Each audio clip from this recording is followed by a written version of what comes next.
Marcos capítulo 10, versículo 46, é um milagre que Jesus, ele foi o agente na vida de um personagem. Mas eu quero que você olhe um detalhe, porque é o detalhe que nós vamos pensar nesta manhã. Diz assim: e foram para Jericó. Quando ele saía de Jericó, juntamente com os seus discípulos e numerosa multidão, Bartimeu, cego, mendigo, filho de Timeu, estava sentado à beira do caminho, e ouvindo que era Jesus, o Nazareno, pôs-se a clamar: Jesus, filho de Davi, tem compaixão de mim.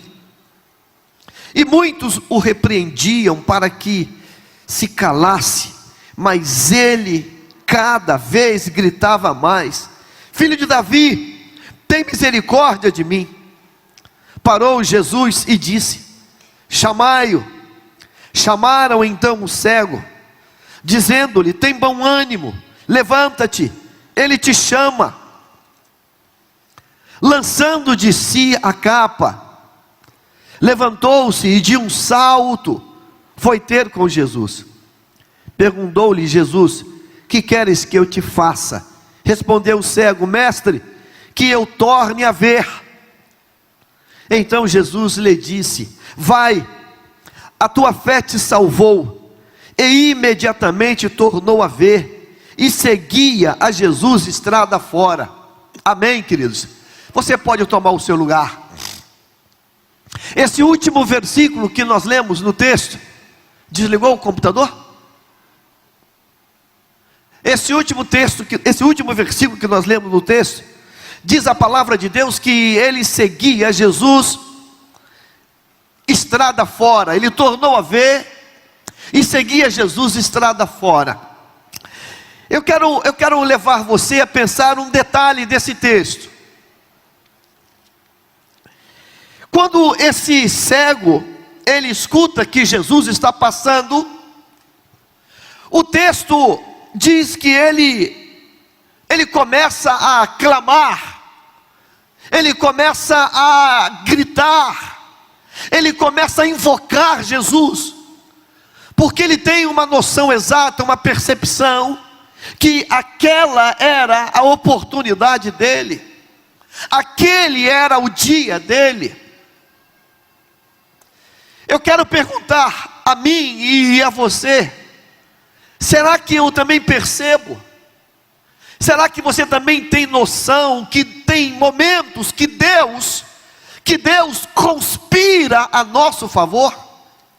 E a gente sente, percebe que aquele dia é o dia da nossa vitória, da nossa alegria.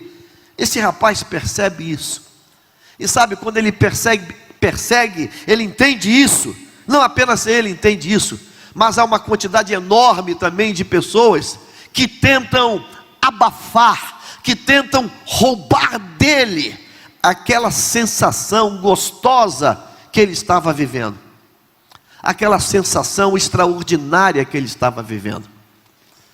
O texto diz que as pessoas tentam calar ele, as pessoas tentam fazer com que ele se cale, sabe, mas ele não aceita aquilo não passa por ele, porque dentro dele há uma onda de Deus que o faz acreditar que aquele dia é o dia dele, e por isso ele exalta o Senhor, por isso ele chama o Senhor de filho de Davi, por isso ele clama Rabone, por isso ele exalta o Senhor.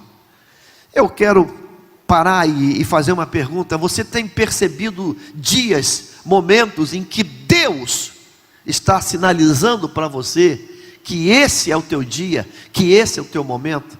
Você já pediu? Pastor, eu nunca tive essa sensação. Então comece a orar por isso, comece a pedir a Deus por isso, comece a pedir a Deus essa experiência. Deus, eu quero ter essa experiência aqui, que tem dias que me são mais favoráveis, tem dias que parece que o Espírito de Deus está mais próximo, está mais junto de mim, tem dias que parece que tudo está conspirando para minha vitória, para a tua vitória. E esse domingo pode ser esse dia. Talvez se você dissesse aí: Senhor, eu tenho andado um tanto quanto distraído. Eu tenho andado um tanto quanto com uma percepção trocada. Olha só, o texto diz que é uma multidão. Sabe o que ele poderia ter pensado? Oba! Então significa que hoje eu tenho uma probabilidade maior de ter mais esmolas, porque tem muita gente. Eu tenho uma probabilidade maior de ganhar mais dinheiro. Ele podia ter pensado isso. Tem mais gente, tem uma multidão que está ali. E teoricamente aquela multidão segue a Jesus. Então teoricamente aquela multidão é uma multidão que tem um coração mais quebrantado. Olha, então eu vou gritar: ei, socorro, me dê uma esmola, porque vai ter muito mais gente. Então se eu estou falando para mais pessoas, vai ter mais chance desse conjunto de mais pessoas, ter mais pessoas com um coração bom. Quem sabe hoje eu não vou ter a maior esmola dessa semana ou desse mês. Ele podia ter pensado isso, mas não foi essa o entendimento que ele teve. O entendimento que ele teve foi que naquele dia Jesus está ali, e Jesus pode trazer para ele um milagre. Eu gostaria de fazer um desafio a você nesta manhã. O texto diz aqui: ouvindo que era Jesus o Nazareno, pôs-se a clamar: Jesus, filho de Davi, tem compaixão de mim. Diga comigo assim: Jesus, filho de Davi, tem compaixão de mim. Quem hoje aqui nesta manhã precisa que Deus tenha compaixão de si? Tem alguém que precisa disso hoje? Tem alguém? Jesus! Mas esse rapaz que foi chamar, ele pegou uma carona e disse: tem bom ânimo. Tem bom ânimo, tem bom ânimo. Essa semana eu estava vendo uma reportagem de alguém que teve uma metástase, um câncer sério, e essa pessoa caiu na mão de um professor, e como ela gostava antes de fazer, era uma atleta, esse técnico falou: olha, nós vamos entrar com um treino específico para você, e você vai poder fazer uma maratona. Ninguém acreditava, porque essa pessoa vinha de um processo cancerígeno pesado. Mas ele falou assim: não, acredite, a gente vai fazer um treino certo e você vai conseguir. Vai fazer um treino certo e você vai conseguir. E essa pessoa, de tanto ouvir isso, ela acreditou. E ela começou a treinar. E diz a reportagem que ela ganhou aquela maratona, porque alguém foi usado por Deus para dizer: tem bom ânimo, tem bom ânimo, tem bom ânimo, você vai passar. Tenta de novo ano que vem. Tem bom ânimo, porque você vai conseguir. Tem bom ânimo, porque Deus vai te dar essa vitória. Tem bom ânimo, tem bom ânimo. Como é bom ser estimulado, irmãos. Como é gostoso ser estimulado. Você tem estimulado alguém? Você tem estimulado pessoas? Tem bom ânimo que você vai conseguir. Que palavra linda: tenha bom ânimo, tenha bom ânimo, levanta-te, Ele te chama. A pessoa que foi chamar, ela já vislumbrava um milagre. Tem bom ânimo. Diga para quem está perto de você assim: tem bom ânimo, cara. Tem bom ânimo, você vai conseguir esse emprego. Tem bom ânimo, você vai conseguir esse contrato. Tenha bom ânimo, você vai conseguir sim. Tenha bom ânimo. Ah, meu irmão, tenha bom ânimo. Não seja um profeta do atraso, da derrota, não. Tem bom ânimo, você vai conseguir. Tem bom ânimo, você vai conseguir. Essa semana o time aí aqui do Rio de Janeiro foi campeão.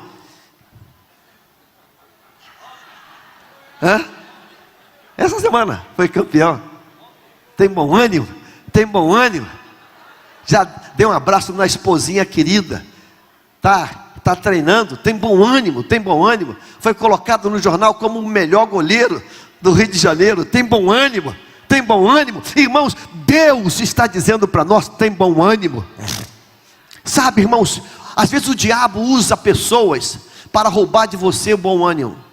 Já contei aqui, deixa eu contar de novo, porque Deus está mandando eu contar isso novamente. O primeiro imóvel que eu comprei pela Caixa Econômica Federal. Isso tem uns 30 anos atrás. Bom, tem quanto tempo? Teixeira de Castro. 35 anos atrás. Caixa Econômica Federal, Agência Pilares. Escute isso, porque Deus está falando com alguém aqui. Leilão da Caixa Econômica. Eu entrei no leilão para comprar o imóvel. O imóvel estava ocupado. Quando eu fui na Caixa Econômica, Agência Pilares, irmãos, se eu tivesse filmado, eu ia fazer um filme disso para botar para muita gente assistir. O leilão, você fazia a proposta do preço no envelope e entregava. Era assim o leilão, não sei como é que é hoje.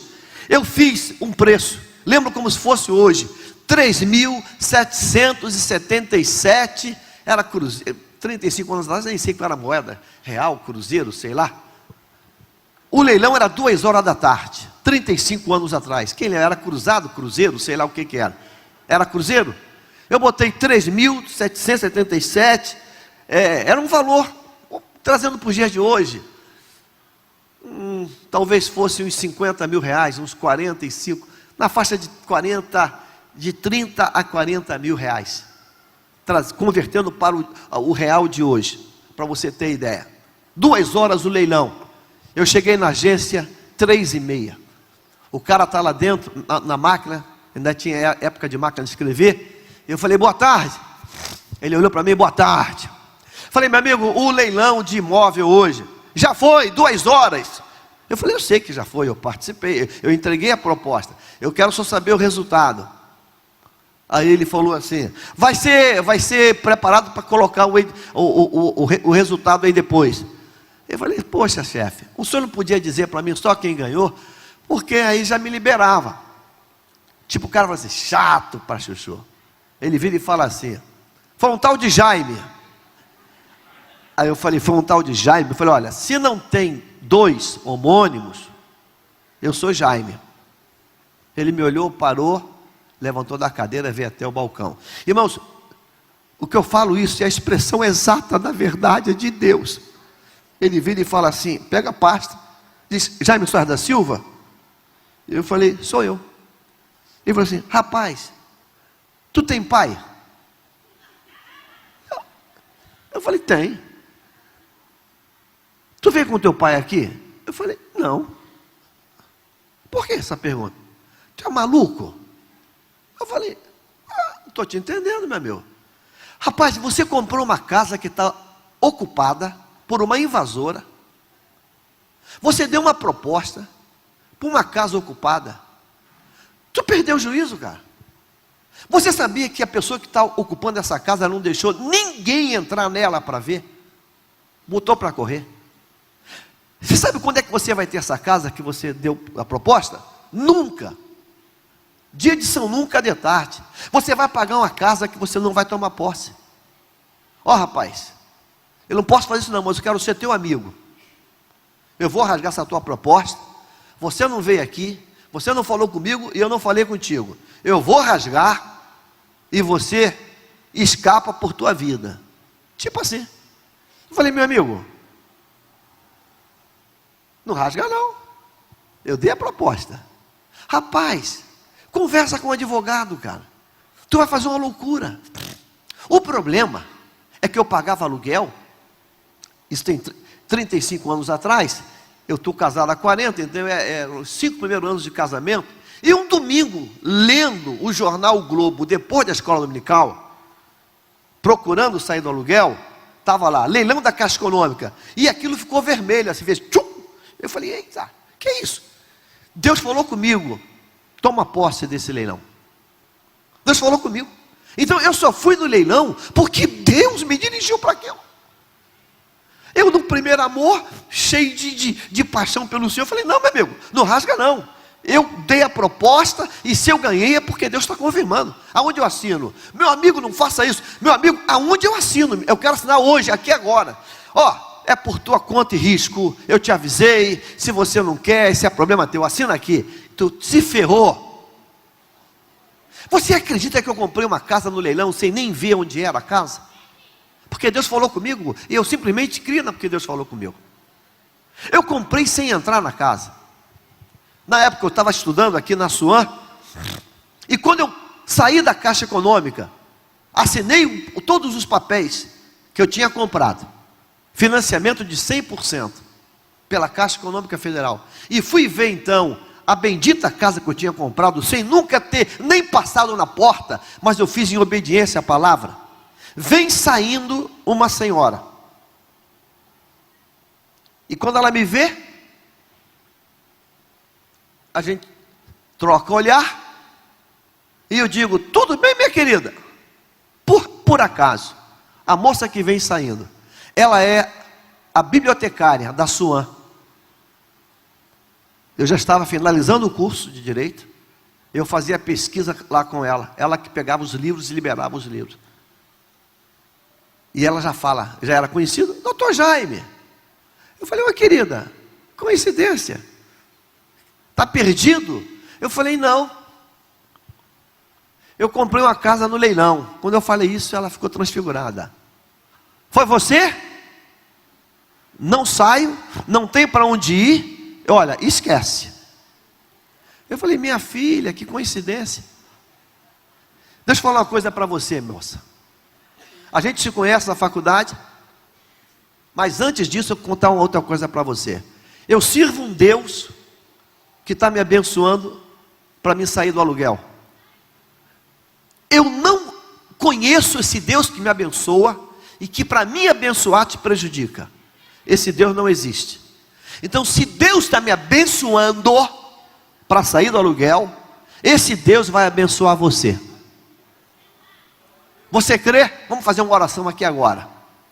Oramos no meio da vila, aqui em Bom Sucesso, Teixeira de Castro 220, casa 9, aqui na Praça de Bom Sucesso.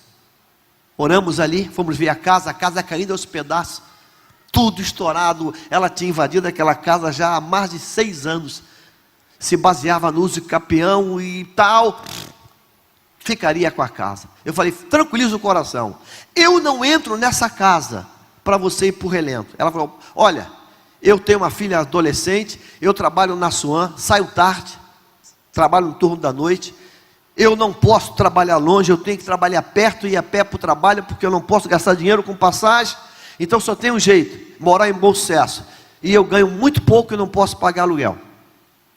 Eu falei: tudo bem, eu vou começar agora a orar pelo meu Deus, que me deu esse leilão da casa, para esse meu Deus te abençoar também.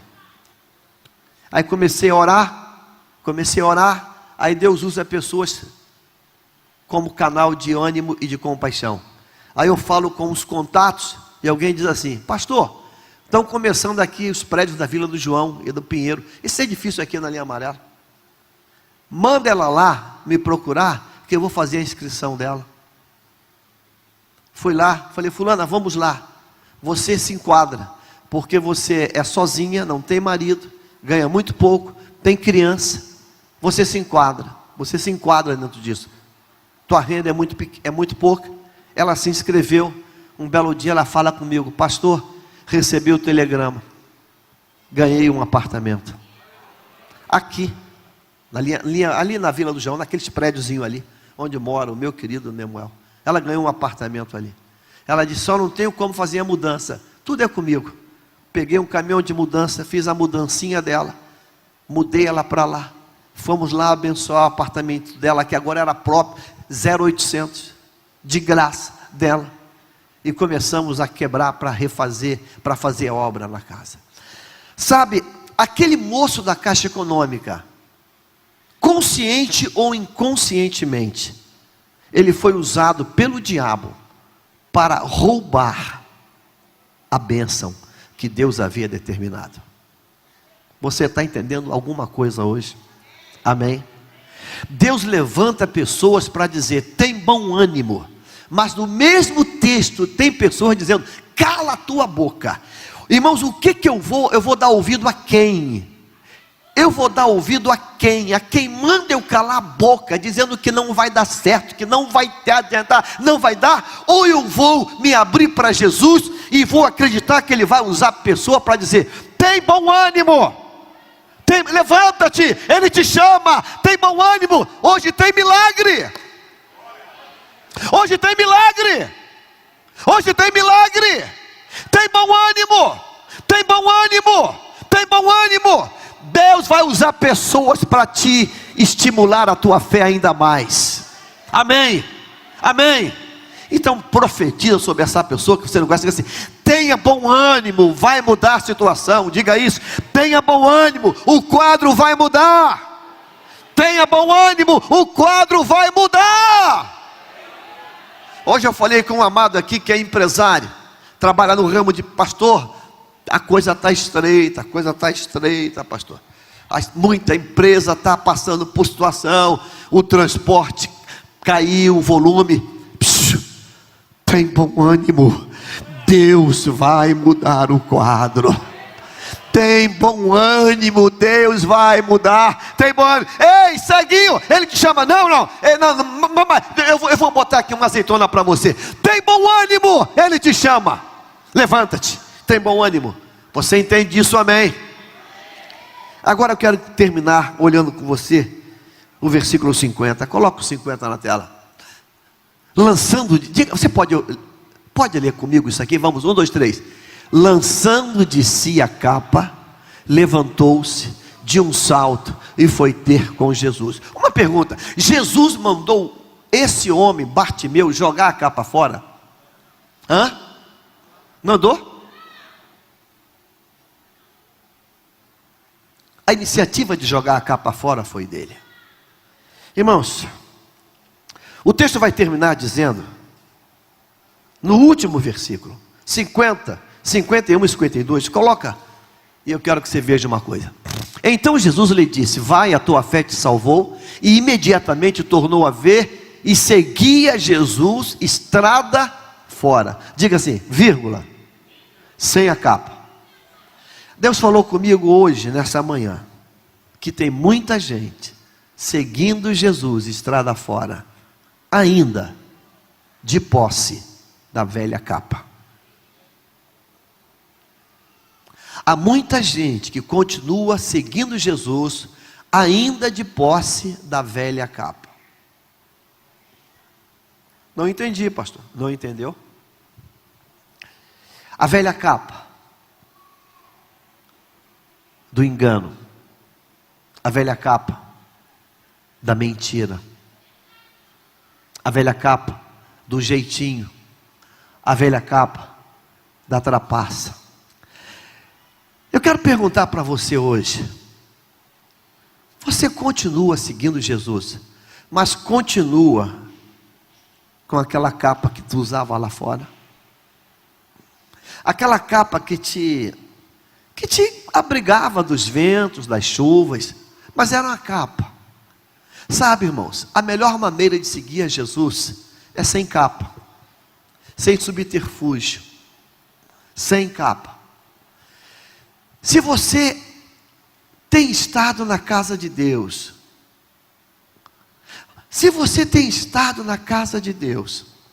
mas tem se escondido em capas de ter duas faces, capa de ter dois rostos, capa de ter dois comportamentos.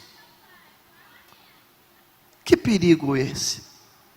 Você lembra aquela ilustração velha que está já caquética de tanto se falar? Que a irmã trouxe a mudança e botou na porta da igreja. E o pastor achou que ela estava biruta. Falei: não, pastor, eu vou morar na igreja. Porque na igreja meu marido é um homem de Deus. Em casa, só o sangue de Jesus. Capa. As pessoas têm vivido com capa, seguindo a Jesus com capa.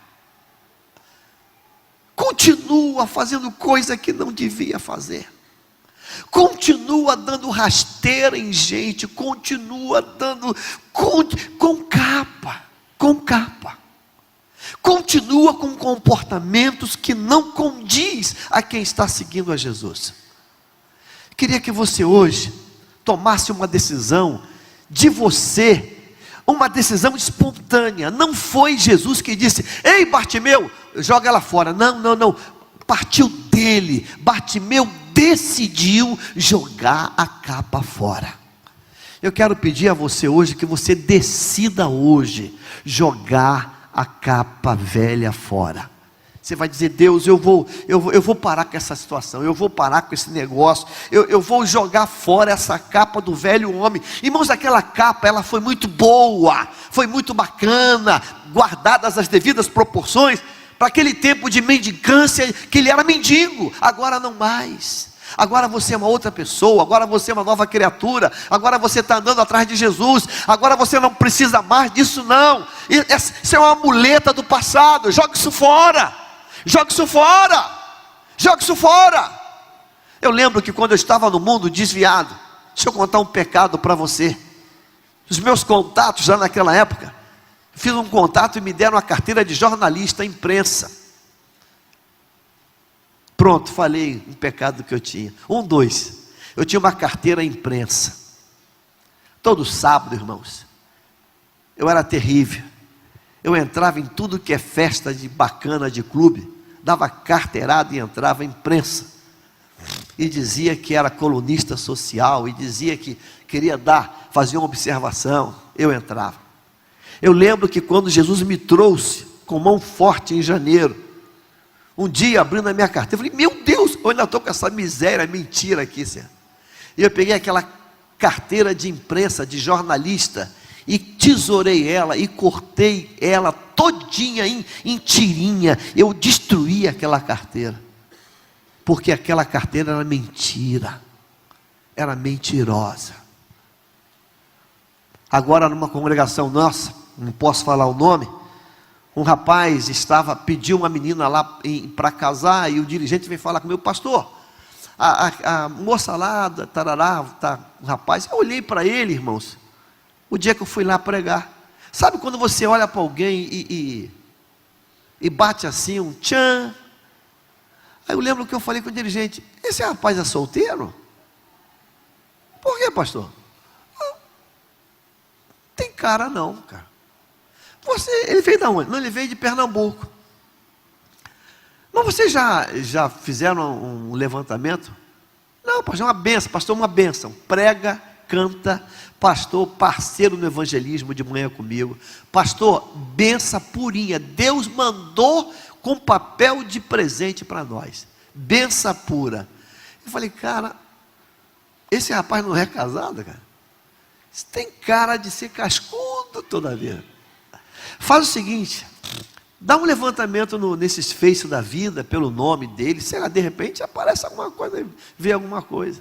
Irmãos, o bichinho casado, 3 filhos, largou a mulher lá, veio para cá, arranjou emprego, benção purinha na congregação, mas mentiroso de dar dó, e estava namorando uma moça da igreja, solteira, e com casamento marcado. Sabe o que é o nome disso? Capa. Capa. Eu quero fazer um desafio nessa manhã a esta igreja, a mim e a cada um de nós. Quero que você decida hoje, se por acaso ainda tem ela, jogar a capa fora.